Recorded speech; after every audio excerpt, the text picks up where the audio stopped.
All right. Hello, everyone. Dwight Woods, G-Kondo Rebel here. We're going to do the headset thing today, and hopefully this will clear up all the problems we've been having with feedback issues and what have you. So let's see if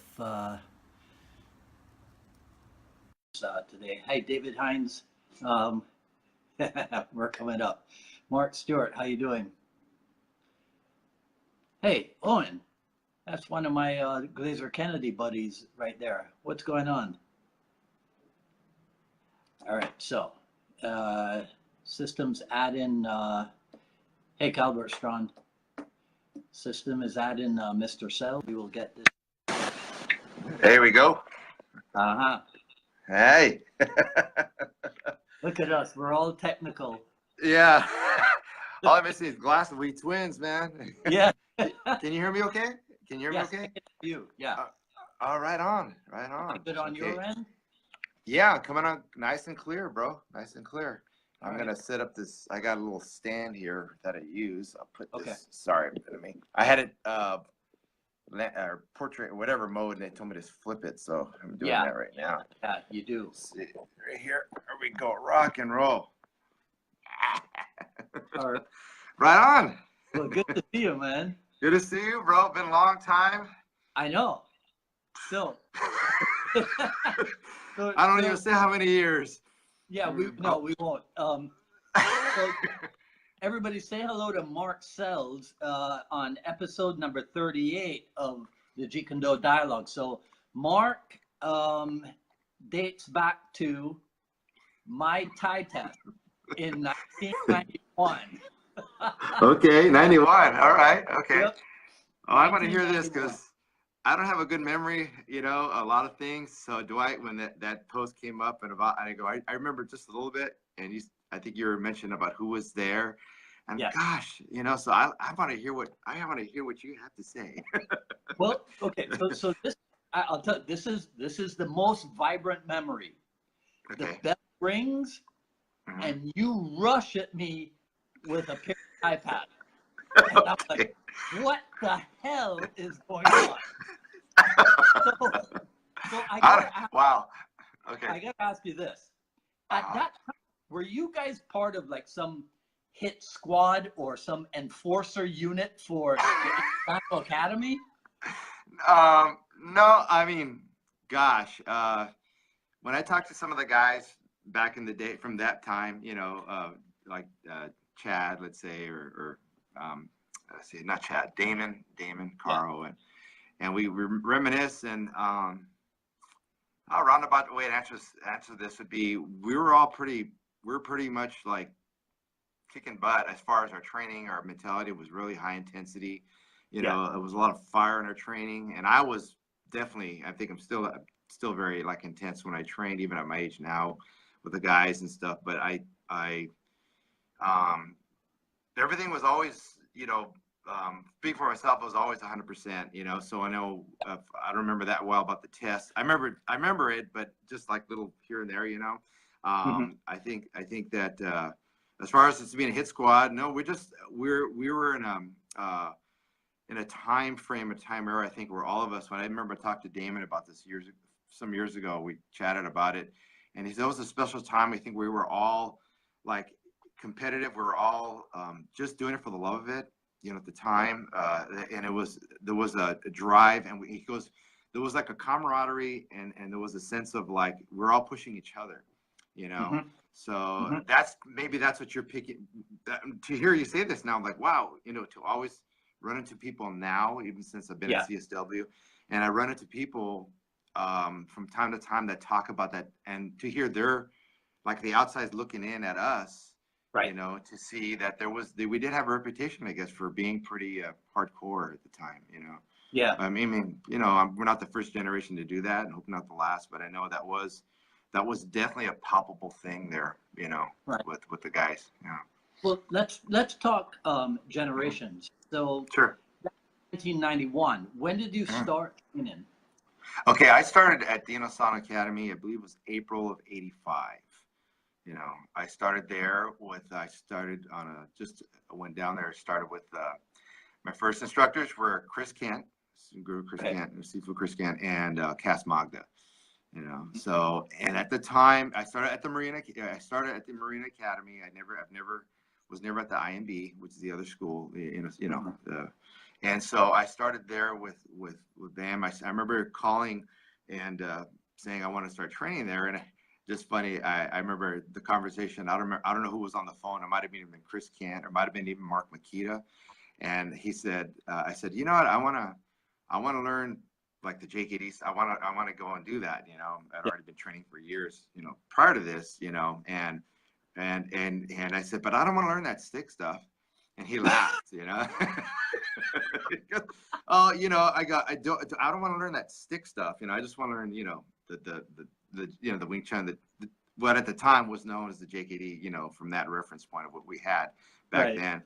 And of course, as soon as I got there, you know, I had to buy a pair of sticks, bastons, and you know, in no time at all, I was totally immersed in the whole thing. You know, I think one of the first I remember seeing, I think it was Bert Richardson and Mark Makita doing Sombrata, and I had never seen that before. Of course, never even seen it at all, and I was absolutely floored. I was absolutely floored. I was like on a Saturday, you know, and then so I started there on the Saturday, and then within no time at all, I started training there during the week. You know, twice a week and all that, you know, the phase classes and stuff. You said you had trained before? Yeah. Well, my training as far as martial arts, I'd started actually training in 1972. You know, I've been doing this for like 46 years now. So I was training. I had my black belt in Kempo and Kempo and Judo. I started my sensei George Franco, who was the lineage of under Guru Sensei Dan Guzman, who was tied into with Ed Parker, and you know, the history goes way back. So I come from that lineage, and so I got ranked second degree black belt by the time I was I think by the early 80s, you know, and then I was teaching karate at that time. I've been teaching since I was 17. You know, I started actually teaching after I got my black belt. My instructor at that time closed the school. And he basically said, I want to pass these guys on to you. So I've been teaching ever since, you know, privately, semi-privately, group classes. And then during that time frame when I was fighting into those point tournaments back then, all that stuff. And then I met somebody who was training at the, you know, I knew about the Kali Academy, you know, big fan of Bruce Lee and all that. I went through that whole era, you know, remember the before and after Bruce Lee thing. And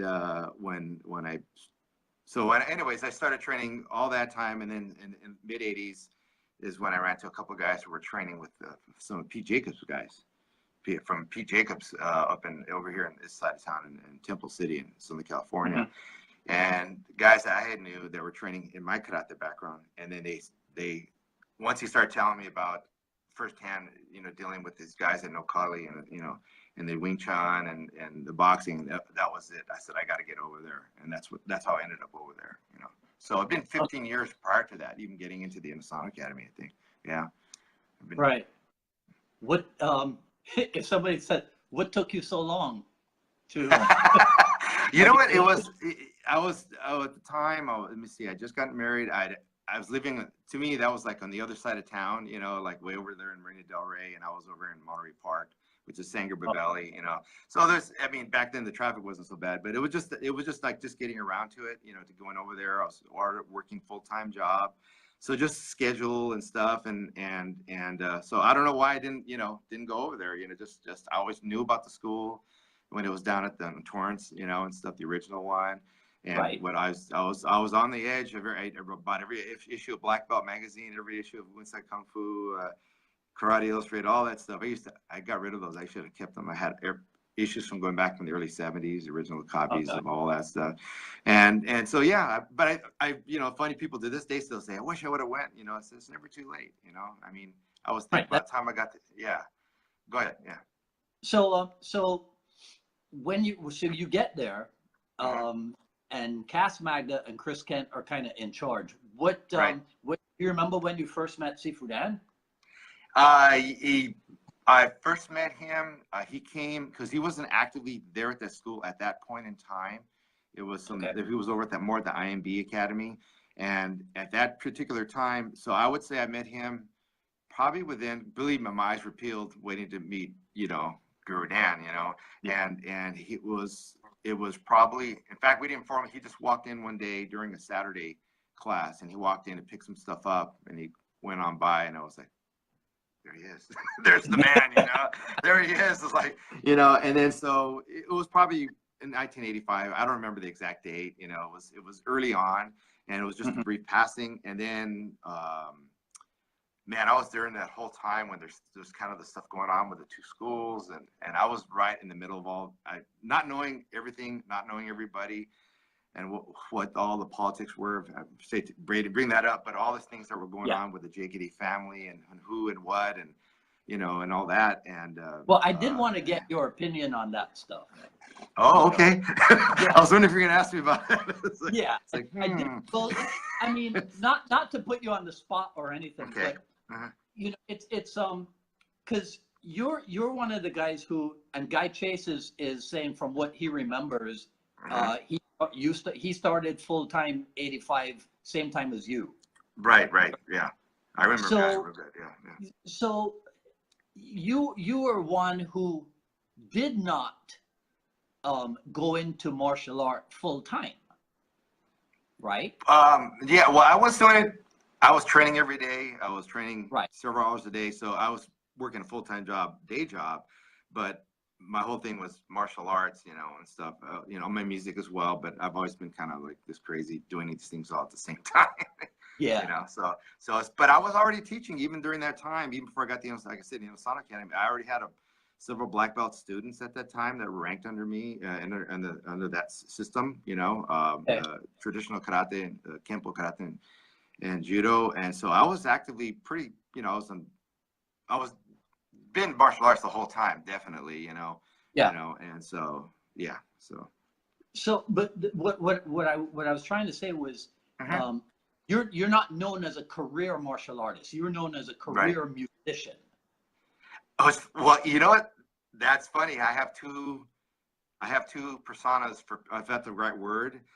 Okay. There are people that know me only as like Guru Mark, like the guys I train with now. They've never seen me play guitar.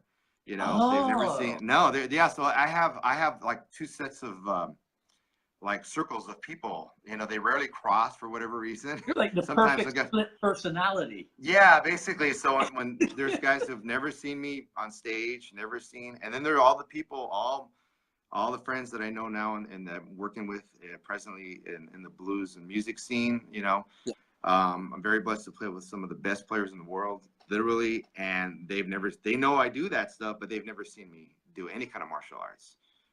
And once in a while somebody will come in that knows me on both sides of the fence, and then they all kind of look and say, you ought to see this guy do this. No, you ought to see him do this. So it's kind of like, it's a balancing act. It's a love of something that I do. I have run into other musicians. They're few and far between that are as full on into the martial arts as I am, and vice versa. They have it because it's in a sense I remember Guru Dan always talking about musicians and martial arts. I don't know if you've ever heard him talk about that. And there was one guy who was, I forget his name right now, who ended up producing all like Stevie Wonder, Ozzy Osbourne, Eric Clapton. What's his name? Phenomenal. He was one of. Did he work also with Janet Jackson? Yes, he's all the Jackson, Michael Jackson, Bob. What was his name? Robbie something. I should have looked at it before you. Yeah, but he talks about him. Oh gosh, I know exactly who it is that you. We're talking multi-platinum albums. Yeah. But Guru Dan always talks about him being one of his best students, and he counted it to his musicianship, and he always saw that the correlation between music and martial arts, how some of the musicians have the fine motor skills and martial arts have the more broader motor skills, but the sense of rhythm and timing and all those things were very integral to it. Like Bruce Lee always taught, timing those points, those fine points that seem that most musicians, he always say, if you're a good dancer, well, hey, Bruce Lee, cha-cha Exactly. champion of Hong Kong. There you go. So I That- mean, so yeah. yeah, so for me, it was just like fit like a glove both ways. Do this Mhm. and do that.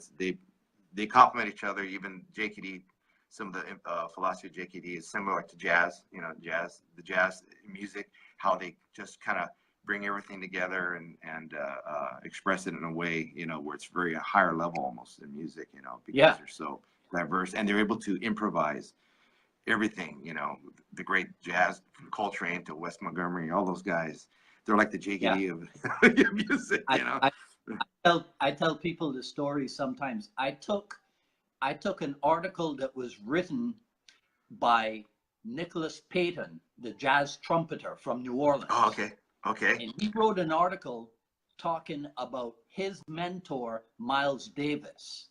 Oh, wow. Yeah. Okay. But so here's what I did. All the references to Miles Davis, I changed them into references to Bruce Lee, and I rewrote and I made Nicholas Payton into Dan Inosanto. It is the same thing, right? Yeah. Pretty So much. where they talked about jazz and music, we talked about Jeet Kune Do and martial arts. And I put the article out there. And I said, okay, can anybody tell me at what period did Dan Inosanto write this? And so everybody's typing in, oh, he probably did it in the whatever, and he did whatever. And then I go, it's not even them, it's jazz. Yeah. Isn't that cool? I'll send it to you. Send it to me, bro.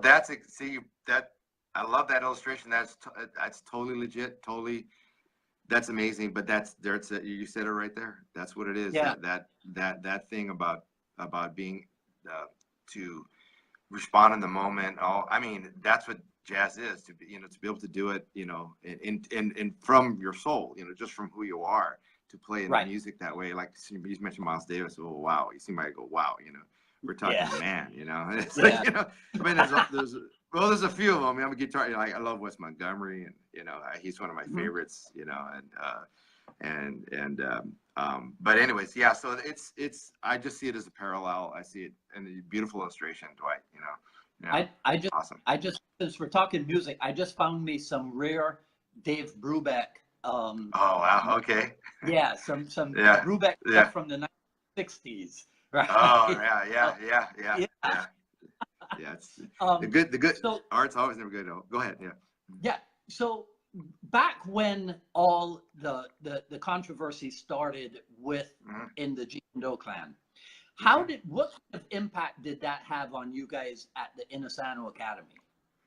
Okay. I was on the periphery. I was a newer student. I was just a new guy there. I would say for us, in some way, I started to see that I was starting to hear different things, one side of a story, maybe. I may have been hearing one side of the story, but as far as it impacting, I would say a positive in the sense that Gurden ended up ended up teaching full time at the Marina Academy, because what I was told at one point when I should mention names here or not, but one of the older guys, one of the guys from the generation before us, and he would say that, let's see, there's multiple layers to this, because I share with some of the guys at the gym now too. This is the history of the school, like Guru Freddie Jin, he's a good friend of mine. Freddie, I go, his lineage, he's under Gurden, but we have similar but separate lineages, because I never trained under Richard Bastille and all that, So there was that kind of there was those guys and us, there was the Inosanto and then the IMB. And then, so this is a multi-layered, I'm going to answer it this way. What I saw, what I was told straight out was that, because I remember seeing the IMB demo. That's when I first seen Freddie, and I was blown away by all the guys. Were just phenomenal, And then Inosanto, when I started training at the Inosanto Academy, I didn't know there was some kind of differences or whatever. What I was told, okay, and one of the guys basically read us the riot act one day and said, all you guys here, I'm gonna say it, all you guys here at the Marina, I'm gonna clean up the language here, are lightweight, wannabe technical guys, the guys that want to kick Earth the other place, and of course we're sitting there listening to that, and we're going, and he's basically, you guys, he was kind of also doing probably what I do, some of the young guys do back in our day, and so what happened as the sparring got real intense at the school, we started going really hard, heavy contact, I mean, I was coming out with black eyes, and it was crazy. And what happened, this is kind of perfect to what's going on with the whole, I don't know a lot about the higher ups with Guru Dan and stuff, what was going on, but I know that from my perspective, this was impacted at that point. We ended up like rising to that challenge, almost like, okay, well, this guy thinks we're a bunch of, well, we're not, nobody sat around and talked about this. We didn't get in a huddle and say, hey, let's all come, knuckle bruiser kind of guys. But we knew that we were there just as dedicated as anybody else, And so one of my friends was there. He's now in the Army, Tony Casas, who's actually the first guy to fight out of the Inosanto Academy full contact. He is the first guy, and I was his trainer. That's how the history goes. There's more involved in this, but basically, and Tony, he was always tough as nails, and he's like, you just like with the shoulders, like, oh yeah, I'm kind of like doing the proverbial. He was just chest pumped out, like, let's go and kick some butt, Let's show whoever that we're serious. We're just as sincere and dedicated to this. So that came about, and then during that sparring episode, stuff was going on. We're going really heavy. That was now under Cass Magda. By now, Chris Kent had left. I don't know all the details, but it was time he had left, and so Cass, and then one day, it ended up, this class was big, and it started shrinking because we're going. And it was the quote Guru Dan. He says, if we go hard, there's only going to be 2 guys left, and it ended up just being me and Tony Casas, and that's, I heard from somebody a couple of years ago at CSW. They said they still hear that story, that there's these, if we go really hard, it became a mantra for Guru Dan to say, okay, we're going to go sparring. Why don't you go so crazy? Because if we do, he'd go, we know there's only going to be 2 guys left, and we know who they are. That's, I don't know if you ever heard that, anything about that, but that's, See, I remember one of the 2 guys. Tony. I remember okay, Tony, you remember Tony? from when I would come out. But that's very similar to a story that Bert Richardson tells about the Talia attack. Okay. Right?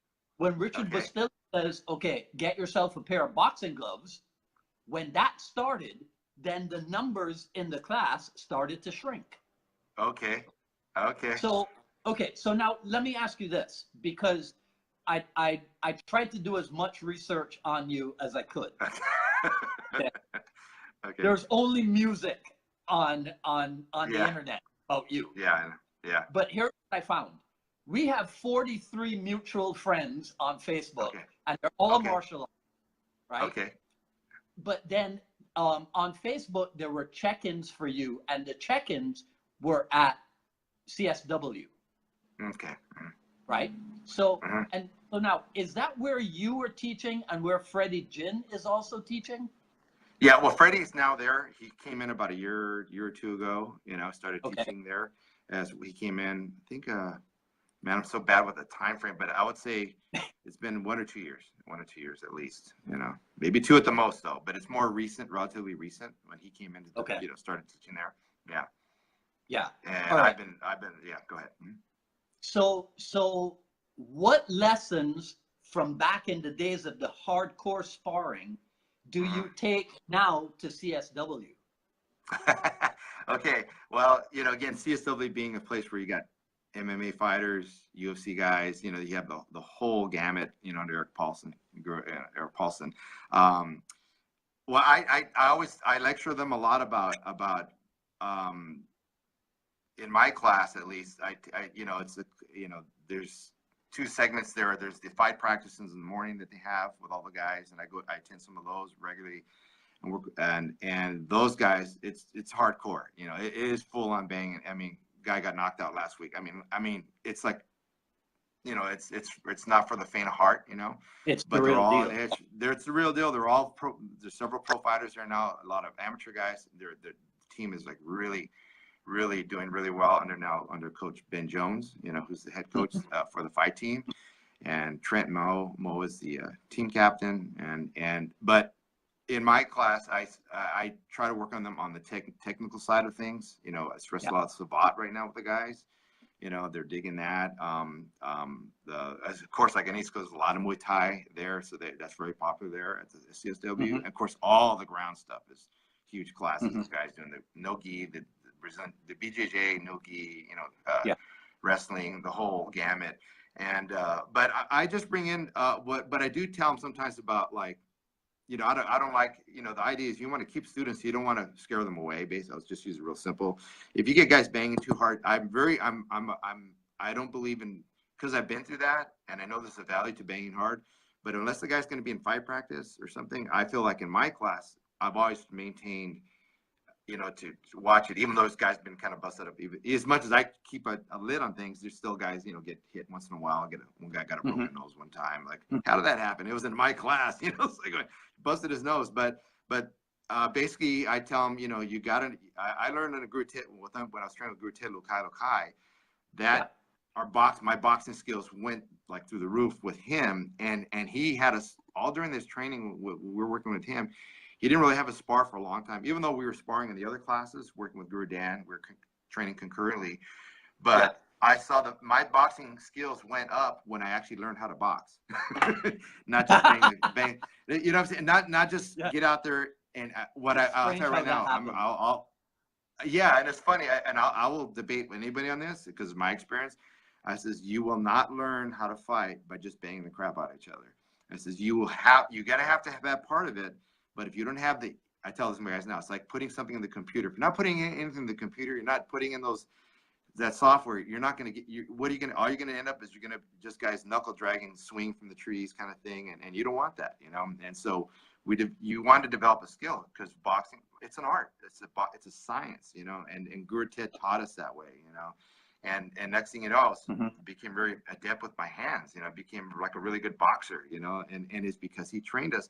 But that development came from the drills that we did, you know. Then when I went to the sparring, it was like a piece of, I always tell guys, you drill properly and you spar, you got to keep that balance. If you just do a lot of banging, it'll just be two guys left, you know. Like you said, this is Guru Burt Richardson's story. You're just gonna have a few guys left, the guys that really want to just tough it out, but you're gonna lose a lot of guys that have and gals and ladies and gentlemen that have a lot of potential, you know, that have the potential. I've seen people get thrown in the deep end too soon, so to speak, you know, and I don't like that, you know, as an instructor, as somebody who wants to teach people, you know, why would you want to, like, you know, I mean, I hung on when back in those days, I mean, I was this close to quitting, but I couldn't because I'm not going to quit, you know, because I love martial arts. I love to be there because where was I going to go?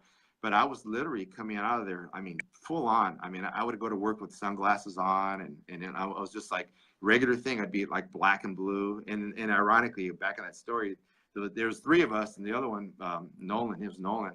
And this guy was twice the size of both of us, and he's the one that threw in the towel. He's the one that actually approached Guru Dan and saw him at one of the gatherings there, and he said, hey, somebody's going to get killed, babe. Somebody's going to, and that's when, I'll say it right, that's when Cass was asked, okay, you know, I think it's time to start. It like Guru Dan, almost like Guru Dan came in to like, okay, let me come in and straighten everything out.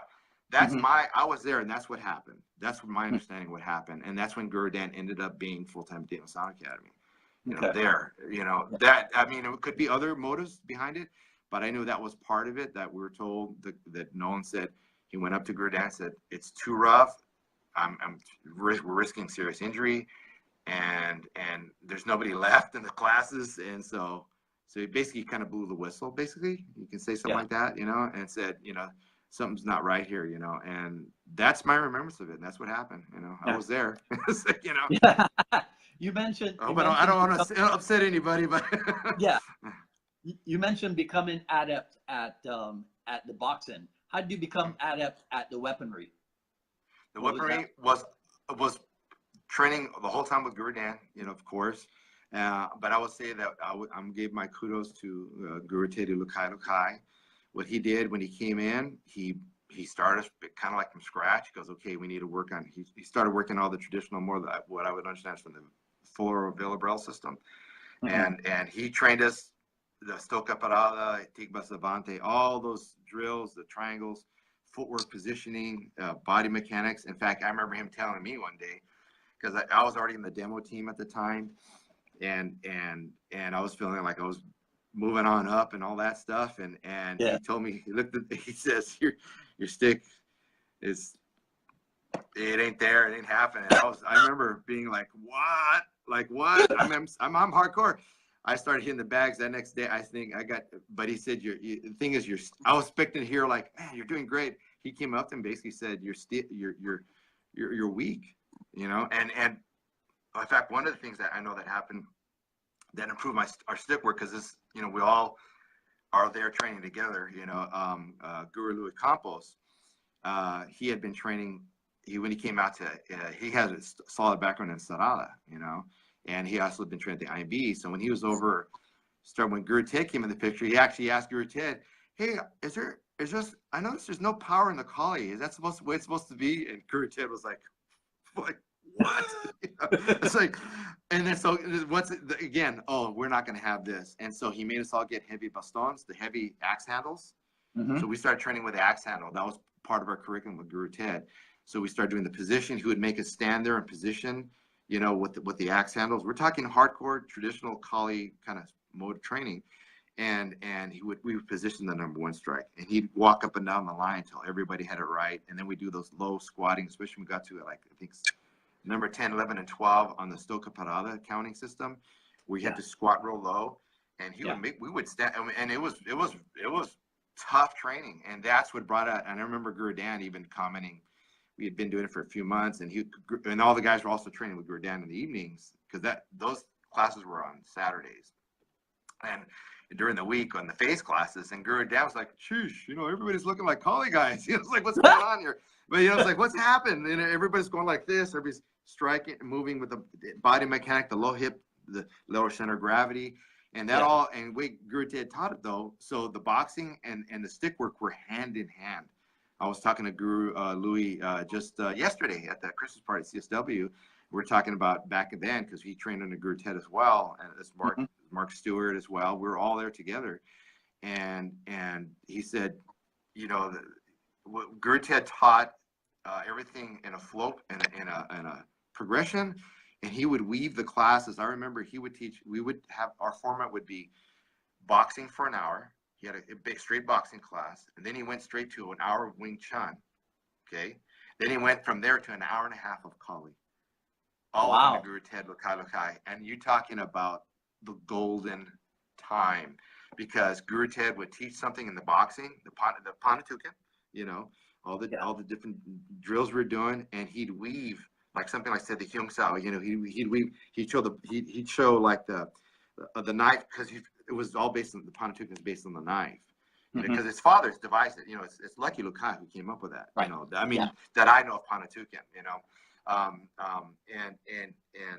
And he would show, like, I remember him showing something like, it's like, we call it in Wing Chun the Hyung Sao, you know, and collie, we, you know, scoop and catch the jab, and through the 4.5 hours, we'd work that technique in those three different arts, and he would show how they're all the same, and he would, and so you talk about, as an instructor, you're ingraining somebody this principle from three different perspectives. It was a fantastic, you know, his teaching was incredible. I mean, I you know, Guru Ted, I can't thank him enough, you know. Do you have a musical crossover example similar to that?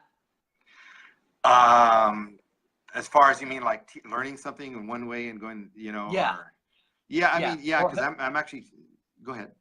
Or have you taken that and applied it yourself in music? Yes. Yeah. Well, I actually, when I you try not to see, Guru Ted was really, to answer this question, who would always say, like, he'd go like this. He'd put up what I call karate, 2-knuckle strike. He goes, who has this? And he goes, karate. Well, who else has this? Kung Fu. Who else? He goes, see, we all got it. And he was always, he says, and he goes, never throw out what you learn. He goes, you know what, like with this, you know, like an outward block, a karate style, Shotokan. He goes, you know what, it still works. You know, especially if we're doing the jig, you know, because most of the guys at that time, we all had this karate background, and tended to be like, well, this is the better stuff, and we don't do that stuff anymore. And he goes, no, no, no, you know, you don't want to have that attitude. He goes, because everything still works. The important thing, we have better training methods and better ways of doing things. And so as far as in the music, like when I teach, you know, I do have some guitar students, and when I teach them, I try to teach the same way. Whatever I'm teaching, I try to teach and relate how one thing leads to another, and you know, like the way Guru Dan would do that, because I find that the more you can, and Guru Dan always, as you know, we've trained under Guru Dan, you know, he's always using analogies and illustrations and parallels, like you did with that sheet you did with about Miles Davis. So that way you can pull from all these different aspects to show they're all kind of, these certain principles apply across the board. So yeah, you know, in the music, same thing, you know, I mean, specifically on guitar, I mean, I would say like, you know, people go, hey, you sound like so-and-so, certain guitar player, and sir, you sound like this or something like that. And it's trying to, all guitarists learn from all the other guitars. We steal from everybody else and learn each other's licks and try to make it your own, you know, and try to make it your own sound. You can sound exact, you can do somebody note for note, and that's cool. But at the end of the day, you know, the better musicians that are known, that I appreciate, they're all known because they all sound like themselves. You know, when you hear B.B. King, you know it's B.B. King. You know, when you hear Stevie Ray Vaughan or Jimi Hendrix or Carlos Santana or Jeff Beck, these are the names off the top of my head that each of them, when you hear them in two notes, you know it's them, not anybody else. You know, then there's everybody else. All the member orders, we all kind of sound the same. We all kind of sound the same, but it's always striving for that your own sound and your own thing. So once again, the philosophy of that, becoming who you are, you know, and in the martial arts, same way. You know, I'm like with my buddies like Louis Campos, Mark Stewart, all my friends, my peers, we're all have the same training pretty much, but we're all different. You know, we're all have different strengths and weaknesses. You know, we're all known for being one strong in one area versus another. You know, I mean, Eric Paulson, you know, he's probably the closest to right now I can think off the top of my head, is just so well-rounded in everything. You know, he's absolutely phenomenal, you know, and he's such a crazy guy too. Have you come across this I'll call it a mini controversy that goes on, talking about Bruce Lee and how, oh well Bruce Lee wasn't a fighter, so you know, that I mean, I don't hear too. Funny, we just had this conversation as well yesterday, and we were talking about the generation, you know, because of our age, you know, whatever, how long we've been around. In our school, I will tell this again. This is not going to upset anybody. This is going to open some eyes.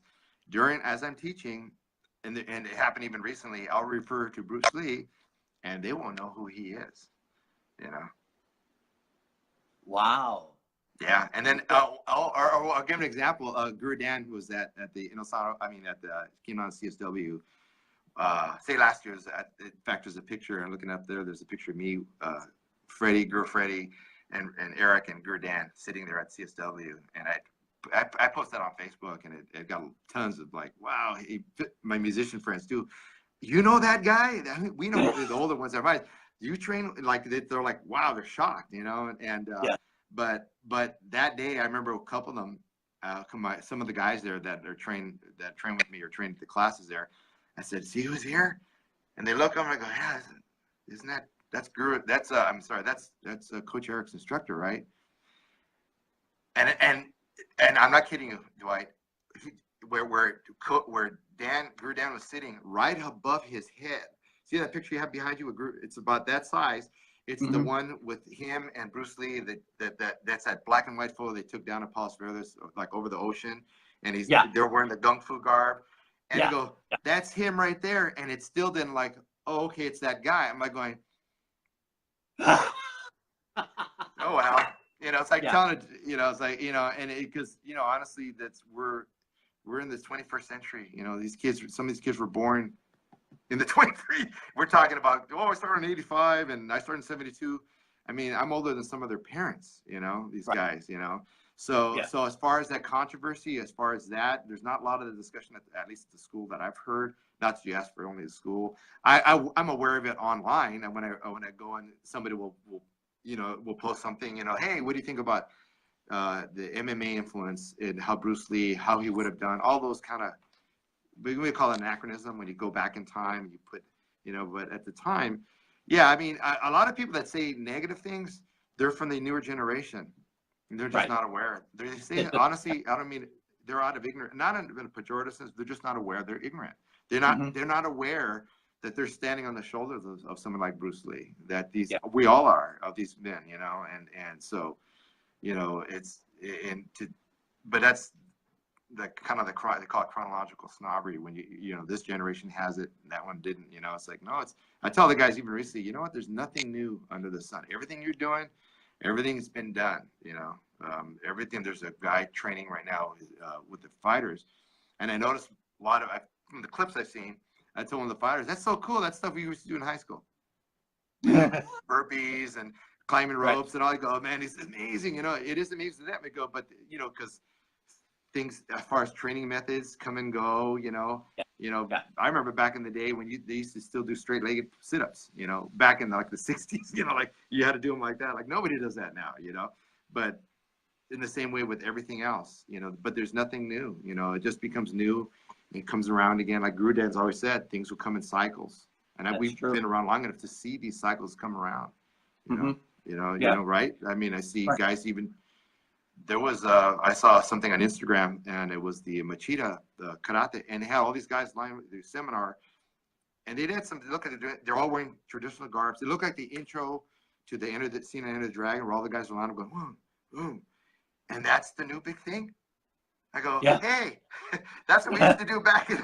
That's but and hey, it's the value to it, But to the people, they're promoting this thing like a scene out of Karate Kid, from the '80s, from pre-'80s, like 70s basically, 70s training methods, or training, and I think there's a good value in that because teaches. Why do you think that is? Why is there an attraction to old school?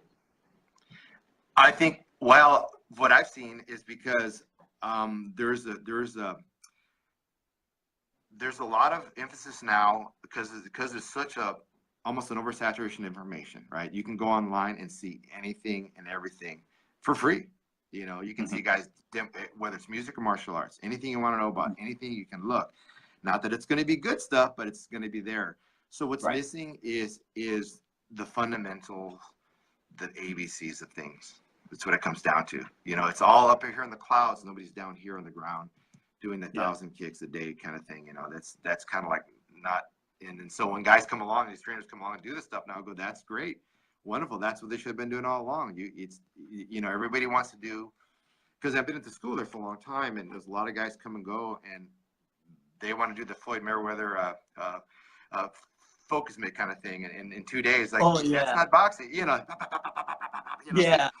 mean, at the end of the day, you're not going to use it anyways, and that's fine, whatever, but do you know how to stand? Do you know how to do a shuffle? Can you actually move and throw a punch without stumbling?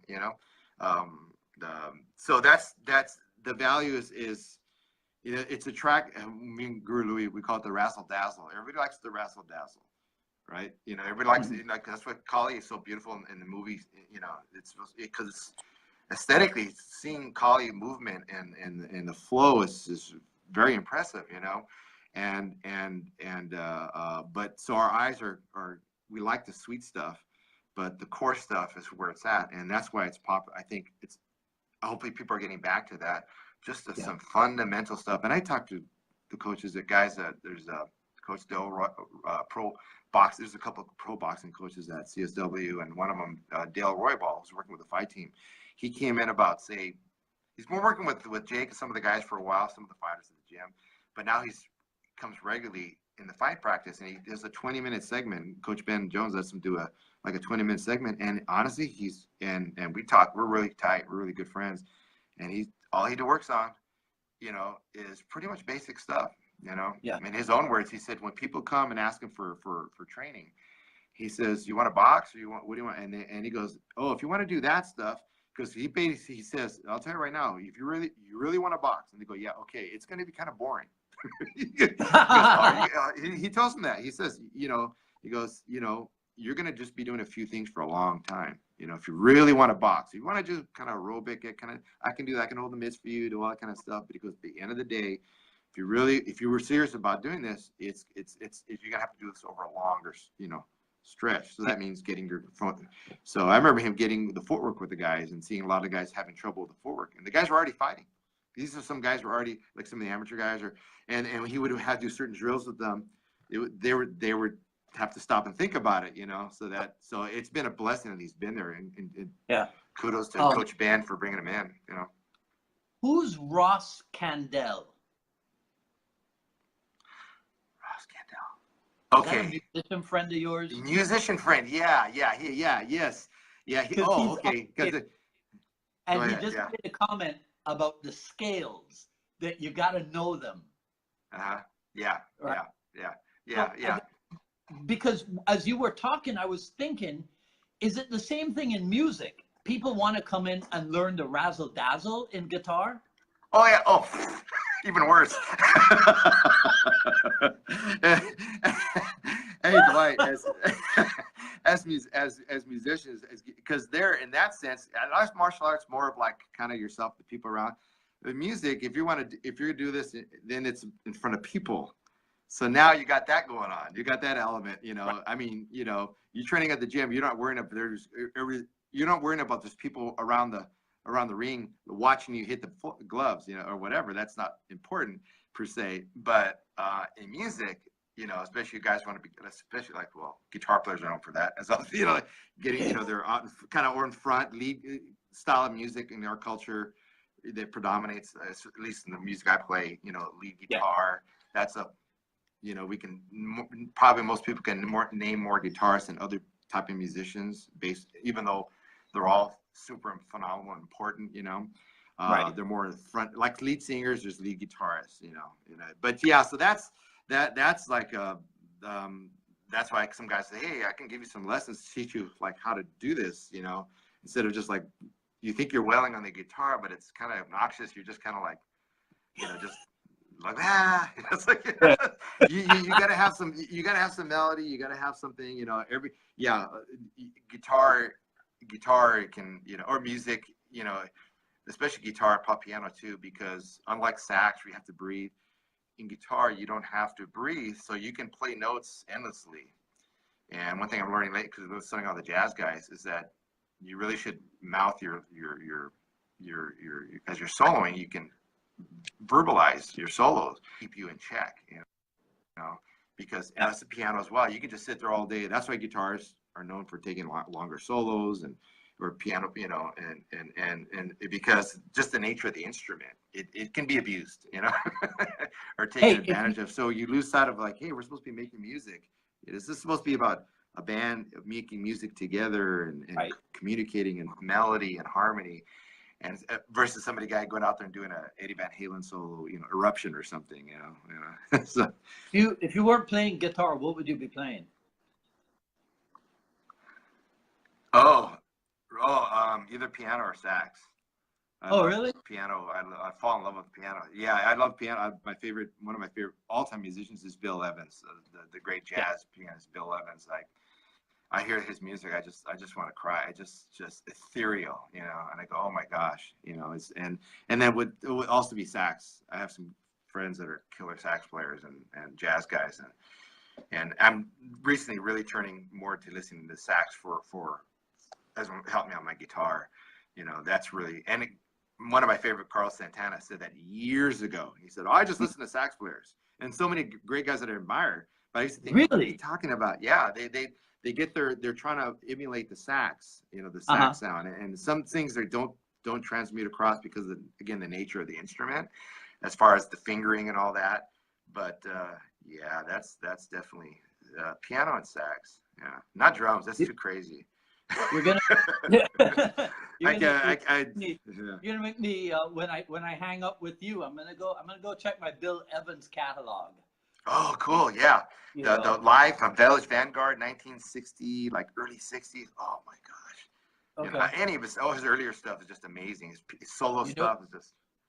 You know what's a favorite for my training group? Santana, live at Tanglewood in 1970. Oh, that one. Yes, yes, I've Yeah. seen that. That's what it's on YouTube, isn't it? Is that? Yeah. Yeah. And they're doing. What's that? Yeah, I've seen that. Yeah. Oh, that's I amazing. mean, Yeah. isn't it phenomenal that, I mean, their debut album came out in 69, Right. right? So Mhm. now, 49 years later, the opening notes of Jingo, right? Yeah. Yeah. The opening notes of Soul Sacrifice will Yeah. still drive people crazy. Yes, I know. That's magic. How you know, know. that I know. Amazing. We played it. We just played Jingo on Saturday with had Michael Lazier on drums. He's a drummer for Walter Trout, where we're now Walter Trout, Philip Sace, and some of the most literally ranked top. I would say ranked. Considered right now the top blues rock guitarists in the world. He was with me on drums on Saturday. We did Jingo, and just people were just absolutely. It was amazing. Yeah. You know, it was amazing. You know, he just because he's a killer drummer. Monster, I call him monster drumming. It's like the walls are going to come down, and it's just basically a trio. We don't have all the other percussion in my band. We just so he's just like going for it, and yeah. Wow. So those people, it's good music. It's like good art. It's never fades. You know, the longevity shows credence to the passion of that music. You know, Yeah. Big time. Did you ever have to sit down and make the deliberate decision, go this direction in music and put martial art on the back burner, or? Yeah. In a sense, I've kind of gone both ways in that over my life. There was a period of time where, actually, when I started training in karate back in 1972, I'd already been playing guitar since I was 6 years old. So I've been doing these things. This is who I am. You've been doing both of them forever. Yeah. From forever. It's just who I am, you know. But when I picked up the martial arts, I did pretty much put the guitar aside during my high school years. I didn't play guitar, even though I still knew how to play. Wasn't practicing every day. And when I got my black belt when I was 17, and when I graduated out of high school, guitar shop opened around the corner from my house, and the fire was still there. And I went literally. I said, I'm going to go back and play the guitar again. And I actually went.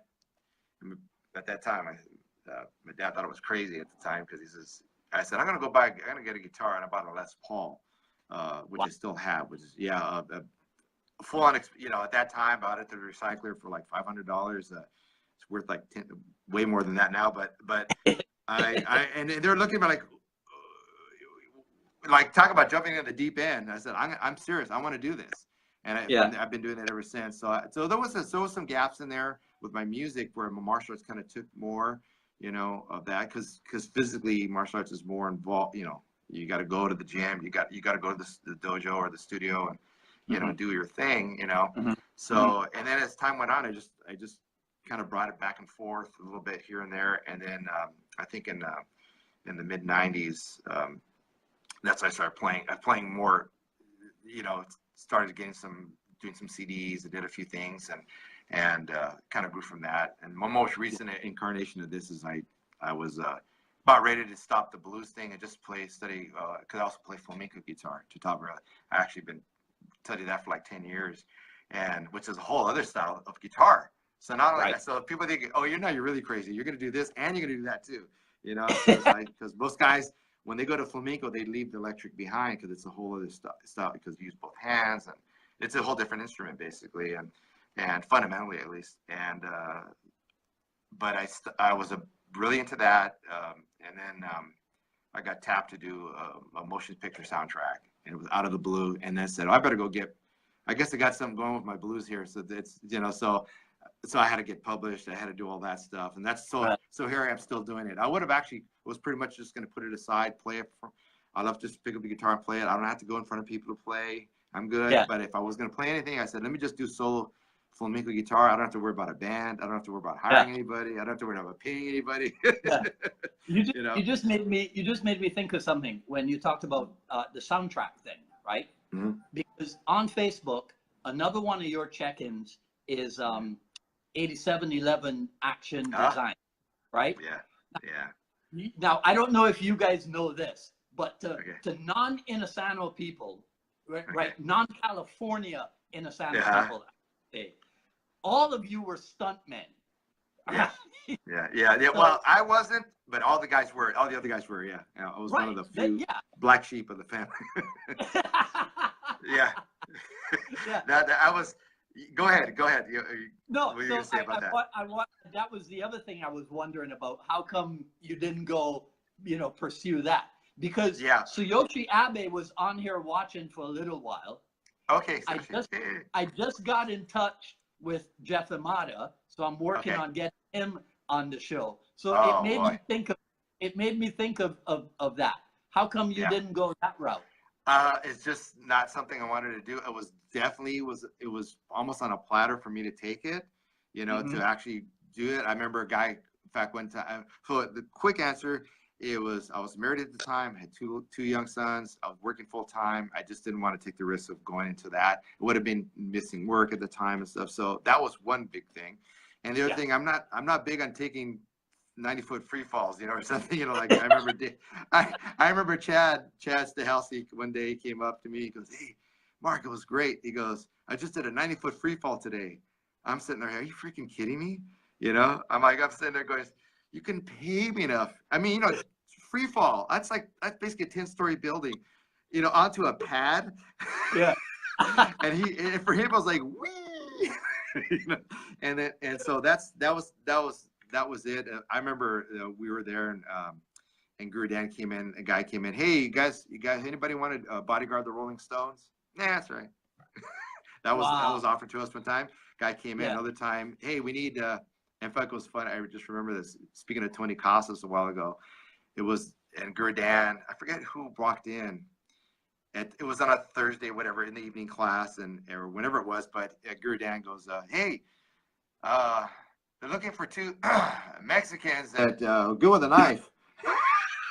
Of course, me and Tony are the two Mexicans in the class, and it was like, "No, it's all right," But it was it was already like the late, like almost 1990, 91 when it was asked. So Bert and some of the guys were already pursuing that. And of course, Jeff was already in it at the time, and then Chad and Damien.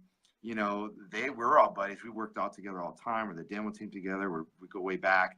And to see how their career has gone is just kind of amazing, and I go, "Hey, these guys are my bros," and I visited 8711. I took my son, it was a few years back, and I just went off the cuff. I'm going to see my bro, the guys, and I pull up, and 2 minutes later, Chad pulls up. He had just got hit by a car in some scene. He was limping out of his truck, and then he was, I think at that time, I met some of the guys there, and then he took me in the office, my son, and we hung out for a couple hours. He showed me they were working on Ninjas with the guy Rain, that Korean actor. It was called Ninja Assassin or something. They was filmed in Berlin and everything.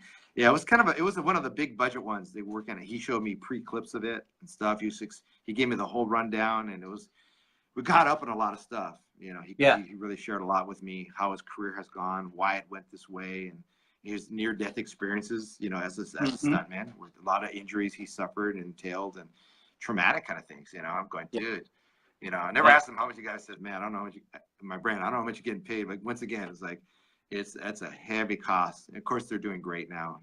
They're both alive. Literally, they're both alive. They're relatively healthy, though I know those injuries are going to come back. Some of those stuff. Damon took that free fall. I fell out of that helicopter. I was filming SWAT, I think. I talked to him after that. He fell like full on onto the sand, and I talked to him after because he was in the hospital, and he was pins and needles everywhere kind of thing. I've seen him since, and he's fine. But I know those aches and pains are going to come back. It's almost like the horror stories from jiu-jitsu, from years and years of jiu-jitsu. Yeah, exactly. Yeah. This stuff, it's, hey, choices we make, and and pursue everything is a risk in anything, and stuff. So my hat's off to them. They're my friends, and I respect and admire them that they're so successful at that. That they're actually direct. Chad's full on directing now. They've all either second unit directors, and they've really moved up. And so many, and they're all from our generation. It is from our group that we were in. It was that insular group. And the truth of it is, all of us owe it to Dan Inosanto. Exactly. Exactly. Everything goes back to Guru Dan. Yeah. Isn't that mind blowing when you think about it? It really. I can't wrap my head the influence he's had. Yeah, that's culturally, socially, everything. Everything. Yeah. Right? Yeah. You know, and people hear me say this almost every dialogue episode, but that's why I'm doing this, because I want everyone to become aware of the contribution that has been made to the landscape, right, by JKD people, led by this amazing individual, you know? Right. Yeah. Right? Yeah, I agree with John you. McClane, that's awesome. Is that the name of the producer, John McClane, the Janet Jackson producer? You know what?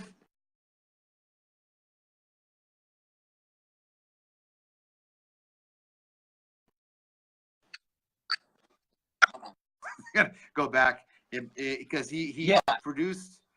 Yeah, he did. He worked with. I know he worked with Michael Jackson, Stevie Wonder. Definitely, he did a lot of stuff with Stevie Wonder. I think Keys to Life, and you know, and in fact, I have a friend who's a professional musician, plays with Frank Zappa's former band right now, and he got to meet him because he would hear all the stories, and they were doing session work, and it was that guy was doing the engineering, the one we're talking about, the old JKD guy or Collie guy, and Chris got up and goes, "Hey, you know Danny Inosanto?" He looked over at him like, "How did you know that?" Because he's real low, he doesn't talk about that or whatever, you know. And he was blown away. He goes, "Yeah, my friend Mark, you know, he trains with him. He says he talks about you and this and that." He was really like, "Wow," you know. So yeah, I remember back on that, Guru Dan would wax poetically about him, missing him, and gosh, I remember Simo Paul was right there. We were all talking, and Guru was like, man, almost like, what a waste. We lost one who would have been one of the best instructors. He looks at him. Yeah, bad decision on his part, you know. He decided to pick him up. She kind of like popped his bubble. He goes, "There's a reason. Look at what he's done." You know, I was like, you know, he was looking at it from the martial arts side, and she goes, "Come on, you know, he made the right move there." It's like, you know, to do it, dedicate his life to music, to producing and engineering sound. He's an engineer, a producer, engineer guy, you know, music, you know. So. But anyways, I don't know that John McClane. I have to look it up, bro. Yeah. Yeah, I seem to remember, but what I remember Sifu Dan saying, I remember him talking about training John McClane for the Olympics also in boxing. Oh, okay. Yeah, that's right. Okay, that makes sense. Yeah, that's part of the story. You're right. He was a phenomenal boxer. But that's part of what I remember. Okay. Yeah. Yeah. Wow. Anyhow, all right. Yeah, listen, man, I want you to do me a favor. Okay. I want you to ask Louis Campos if he would consider coming on the show. I will. Right. I will. I've spoken with Freddie, so I'll get him next year. Okay. I've spoken with Blaze Loong, so he'll be on. David Hines, right, who has been watching the whole time. David and I have been talking. Right. Okay. But I really, I want to tell you how much I appreciate this. Right. Awesome. You're taking the time out. Yeah, absolutely. I appreciate it. It's so cool for me to get back in touch with you guys. Yeah. And just make everybody aware of the immense contributions that y'all have made to the martial art world. Awesome. Thank you, Dwight. I appreciate you asking me to do this, and I'm one of the guys kind of the side over there, but I've been there I've seen it all. I've been there with all the guys, all those names, trained with all these guys and know them, respect each other. So great job. Awesome. Yeah. The insights that you guys bring are invaluable. So once again, I appreciate it. All right. Okay. All right. Okay, man. You take care. Right. We'll speak soon. All right. Take care. All right. Take care. All right. Bye. Bye.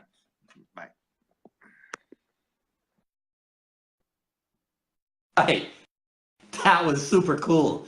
Okay, so that was episode number 38 of the Jeet Kune Do Dialogue, special Monday edition. Wednesday, I might be doing another one on Wednesday with Rob Lee. I messed up the scheduling for that. So it might be Wednesday, it might be Friday, but in any case, there will be another episode of the Jeet Kune Do Dialogues. So you guys, thanks for tuning in and commenting and what have you. As usual, I will go through the comments and re-comment if necessary. Sign up for notifications for when we go live on Facebook. I think with the headsets, we've got that audio problem solved. So this might be, going forward, this might be the rendition. And sign up also for notifications for when the finished product is posted on the YouTube. All right, that's it. I hope everybody had a good time. Thanks for joining in, and we'll see you next time. Take care.